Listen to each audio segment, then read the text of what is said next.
segundo momento, entender essas mudanças, que a gente já comentou rapidamente, né? Descrever o acidente, primeiro ter uma descrição mais detalhada do acidente, comparar os componentes do sistema na hora do acidente com aqueles presentes na situação de trabalho sem acidente.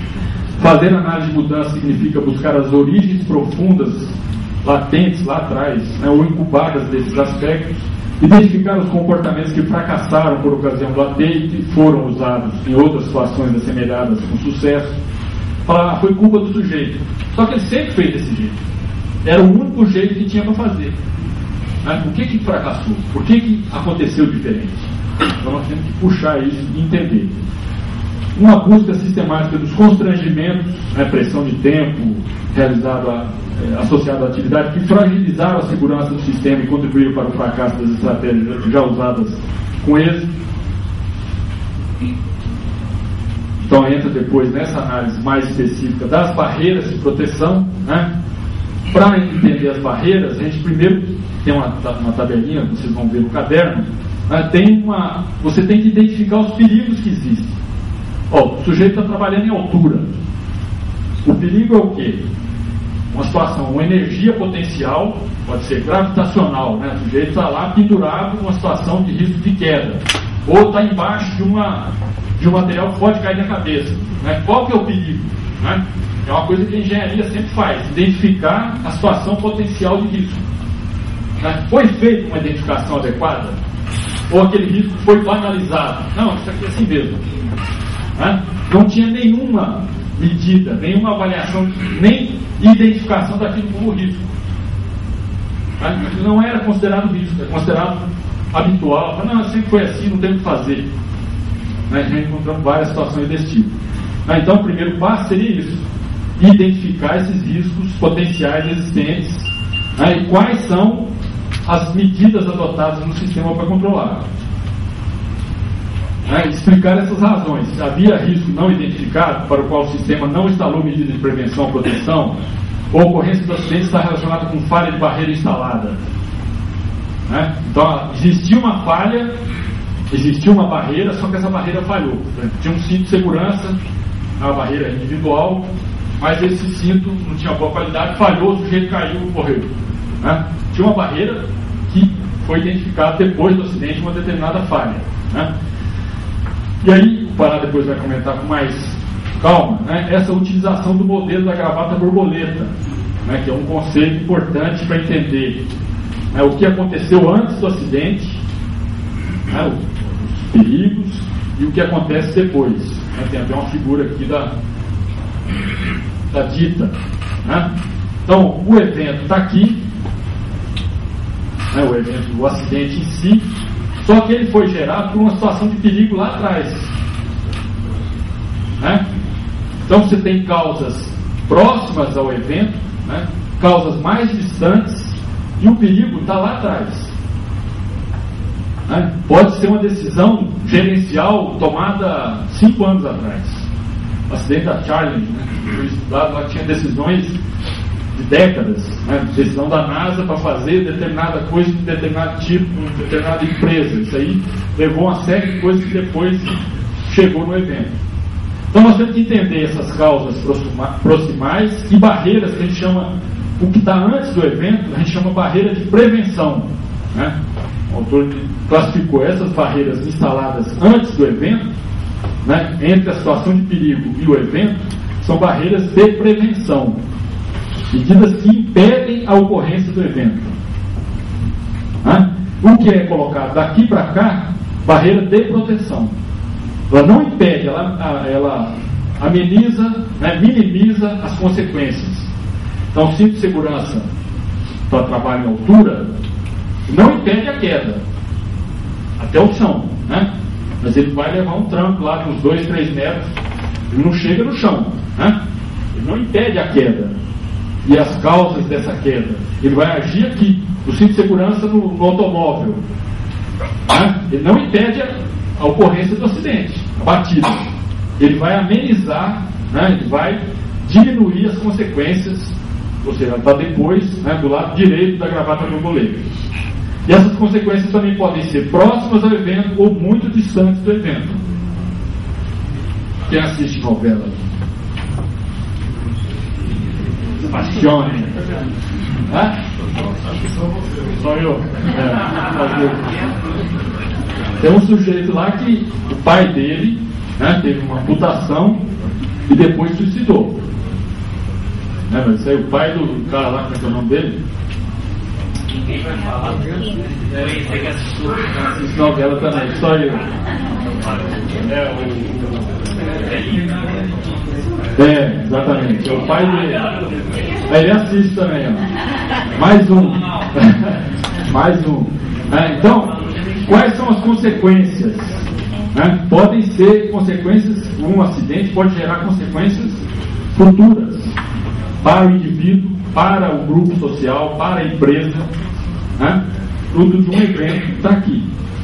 O sujeito teve amputação, entrou no processo de depressão, tomou parte e depois suicidou, relacionado a esse evento. Bom, quais então as medidas, aí entra a parte assistencial, SUS, tem reabilitação, quais são as medidas adotadas depois da ocorrência desse indivíduo?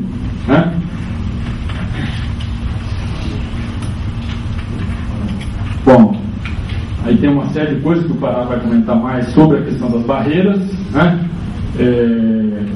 Tem uma diferença interessante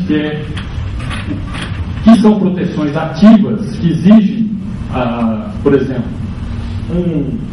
uma prescrição de um roteiro de trabalho. O sujeito tem que fazer isso passo a passo, uma instrução de trabalho. É uma forma de barreira simbólica, está dirigindo alguma coisa para a prevenção. Mas ou cartaz, tome cuidado em partes perigosas expostas. É uma barreira simbólica frágil. Por quê? Porque depende da adesão da pessoa. Se ela estiver muito ocupada com outra coisa, pode ser que ela passe batido naquilo lá ou já automatizou um modo de fazer, principalmente com aceleração do tempo, que nem mais presta atenção, já está automatizado. É uma barreira frágil, uma barreira de cartaz, medida de treinamento, enfim, são coisas que a gente tem que pensar em barreiras mais diretas, que não dependem da adesão do trabalhador. Então, o desenho dessas barreiras deve associar características de redundância e diversidade. Você não pode ter uma só uma medida de proteção. Se essa falhar, o que vai acontecer? Então, uma cortina de luz associada a um bimanual, a um sensor de posição. São várias formas que você articula essas barreiras, para que elas consigam, então, efetivamente trabalhar, operar. Eu vou pular. Mas, aprofundando essa análise, nós vamos chegar na análise do sistema de gestão, tanto de segurança como de produção. A gestão de segurança na empresa fez aquela previsão daquilo como risco, identificou essas barreiras, instalou barreiras, ou foi a empresa que não quis instalar porque achou que aquilo não era relevante? Então nós vamos chegar na gestão de segurança, daquele sistema, e inclusive na gestão de produção. Tem uma pressão de tempo para entregar determinado produto num prazo praticamente inexequível. Isso levou a uma aceleração, levou a acidente. Essa decisão não foi da segurança, pode ter sido da relação comercial da empresa, enfim, do sistema de produção, que induziu uma situação de risco complicada. Então a gente faz essa análise do sistema de gestão, e chega depois de uma conclusão da análise. Então a gente vai fazer uma síntese, meio que uma releitura de todas essas informações para chegar a uma conclusão. Então esse acidente acontece por tais fatores que foram identificados no sistema de gestão, no sistema de barreira, no dimensionamento do pessoal, do efetivo, enfim, você faz uma síntese daquele caso. Não existe, como a gente já disse, não é um checklist, não existe uma regra pronta, cada caso chega a uma síntese diferente, e dessa síntese ela indica pistas para a prevenção. Então, para não ocorrer mais acidentes nessa situação, você tem que alterar isso. É um diagnóstico parecido com um diagnóstico médico, Tenho várias evidências, vários elementos, né, de certeza que provam que esse acidente teve a ver com tais antecedentes. Se não forem corrigidos, outros parecidos podem continuar acontecendo, né? Então a gente fez análise, por exemplo, em hospital, né, vários acidentes com material biológico sem medida de proteção, sem barreira, com pressão de tempo, com uma série de aspectos organizacionais que chamam acidente, né? Naquele caso, prova, né, que existe uma situação patogênica, doentia naquela organização que precisa ser corrigida para evitar, além das medidas técnicas, né, de instalação de barreira, de agulhas protegidas, etc. Né? Então, um resumo explicativo dos principais achados da análise ajuda na redação, né? Tem uma série de dicas de como fazer uma boa redação, né? Norteando essa estruturação do relatório. Então, é um processo de ida e volta. A gente pega o caso, vai mastigando ele até chegar numa síntese, né, final, com essas conclusões. Aqui é só uma... A gente tem, vocês vão receber o material, né, tem um caso analisado de um acidente com a usina, né, de queda de uma plataforma, que foi analisado usando esse roteiro. Então a gente pegou lá quais os componentes, é uma síntese da síntese já, não é nem... Depois do relatório pronto, né, a gente faz um quadro sinótico, vamos dizer assim, uma síntese final, né? Qual a descrição do trabalho habitual está aqui, né? Como vocês não vão poder ler, né?